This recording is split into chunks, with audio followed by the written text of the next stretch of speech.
मठों और मंदिरों का प्रदेश कि हमारे रजिस्टर्ड मठ मंदिर के जितने भी साधु हैं तो हम लोगों ने लिया, हम लोगों ने 4 बिंदु बनाए।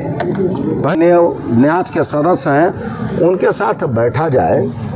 एकेडमी के सारे मठ और मंदिर हैं, मठ और मंदिर अपने कुछ एरिया को निर्धारित करे, जागृत उठो जगो, खेल के मैदान में जाओ। इतना बड़ा आयोजन बिहार में पहली बार समागम धार्मिक न्यास परिषद का, क्या कहेंगे इस पूरे? देखिए ऐसा है,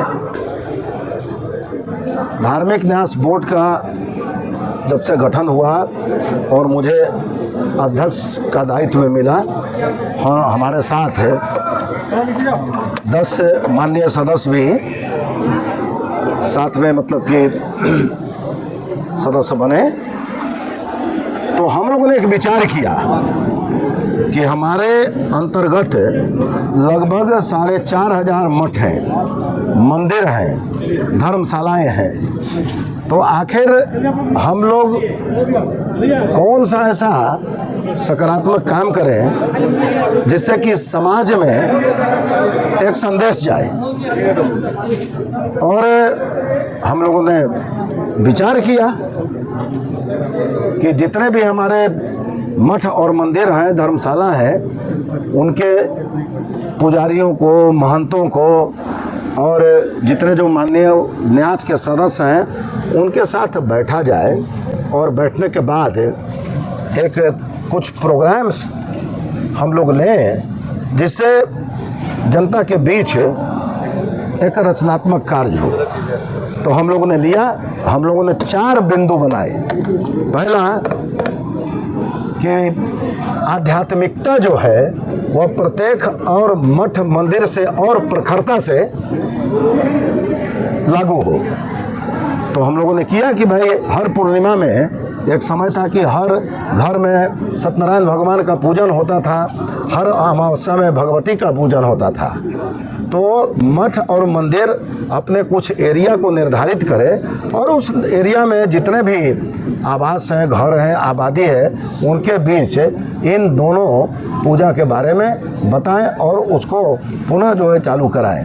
अब कम हो गया है। पहले क्या था कि आप सुनते होंगे कि भाई आज भाई कोई काम नहीं होगा, इस कारण आज घर में सत्यनारायण भगवान का पूजन, ये बड़ा व्यापक था।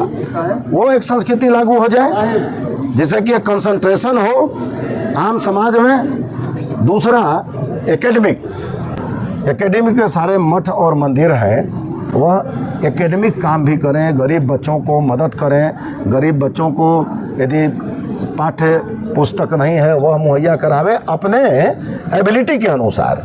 जिस मठ और मंदिर में आम जनता का ज़्यादा योगदान होगा तो ज़्यादा वो सक्षम होंगे, तो वो एकेडमिक काम भी मठ मंदिर से संचालित होना चाहिए।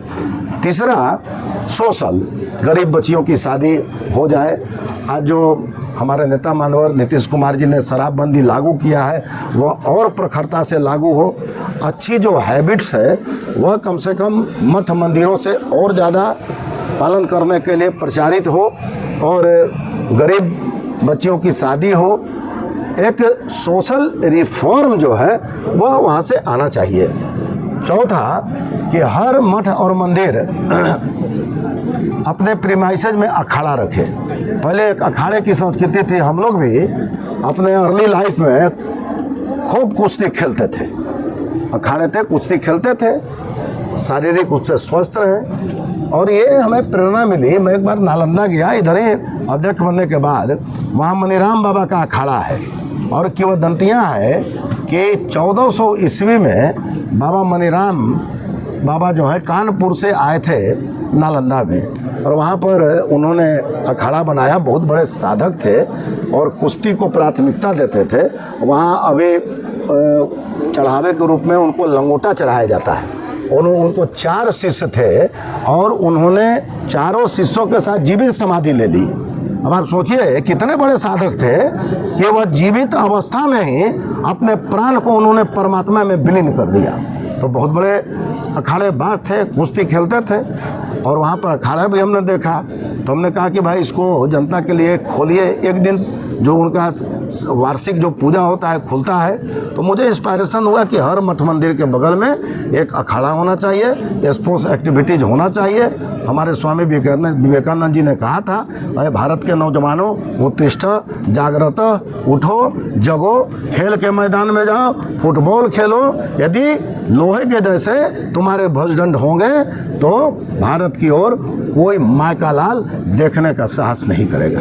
ये शरीर की बात हो। इन चारों बातों को लेकर मैंने बिहार के सभी मठों में चर्चा चलाई, तो उस अभाव को भी कैसे दूर किया जाए, उसके लिए भी एक बार हम लोग इसी प्रकार से बैठेंगे। उनको क्या कष्ट है, दिक्कत है, मेरे दिमाग में बात आया। आज हमने कहा, देखिए होता क्या है कि साधना से ऐसे ऐसे बहुत से साधक हैं, लोग कहेगा कि भाई साधक है तो कैसे बीमार पड़ गए। तो साधक जो होता है वह साधना करने के क्रम में वह कड़ा कड़ा हठजोग करता है, तो हठजोग शरीर को कमज़ोर करता है। इतने बड़े रामकृष्ण परमहंस बाबा हमारे थे, लेकिन आप देखिए कितने सिद्ध पुरुष थे, लेकिन लास्ट में क्या हुआ कि उनको गले का कैंसर हो गया।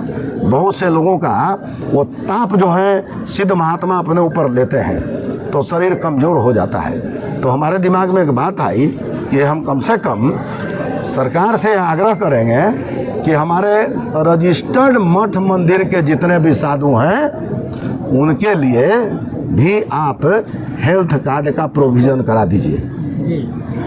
उनके लिए भी हेल्थ कार्ड का प्रोविज़न करा दीजिए। उनके पास कार्ड रहे, जिस अस्पताल में जाएं तो वहाँ पर उनका इलाज हो जाए। साधु हैं, घुमंतु हैं, घर को छोड़ दिए और अपना श्राद्ध करके मतलब क्यों निकल जाते हैं। ये बहुत बड़ी बात है। आज के समय में लोग कहता है ना साधु है, साधु ऐसे थोड़े बन पाता है। ये फुल कंसंट्रेशन होता है कि जीवन के सारी सुविधाओं को तिलांजलि देते हुए उस परम पिता परमात्मा से अपनी आत्मा को जोड़ने के लिए वह व्यक्ति निकल गया, तो निश्चित रूप से समाज में उनको स्थान मिलना चाहिए। तो धार्मिक न्यास इन सभी बातों के लिए गंभीर है। हमारा प्रयास है। बिहार, यह बिहार क्यों बना? यह बिहार पहले विहार था। विहार का क्या मतलब होता है? मठों और मंदिरों का प्रदेश। तो यह मठों और मंदिर का प्रदेश था। इसने पूरे मतलब कि विश्व को इसने ज्ञान दिया। उसका प्रमाण है नालंदा विश्वविद्यालय हो गया, विक्रमशिला विश्वविद्यालय हो गया।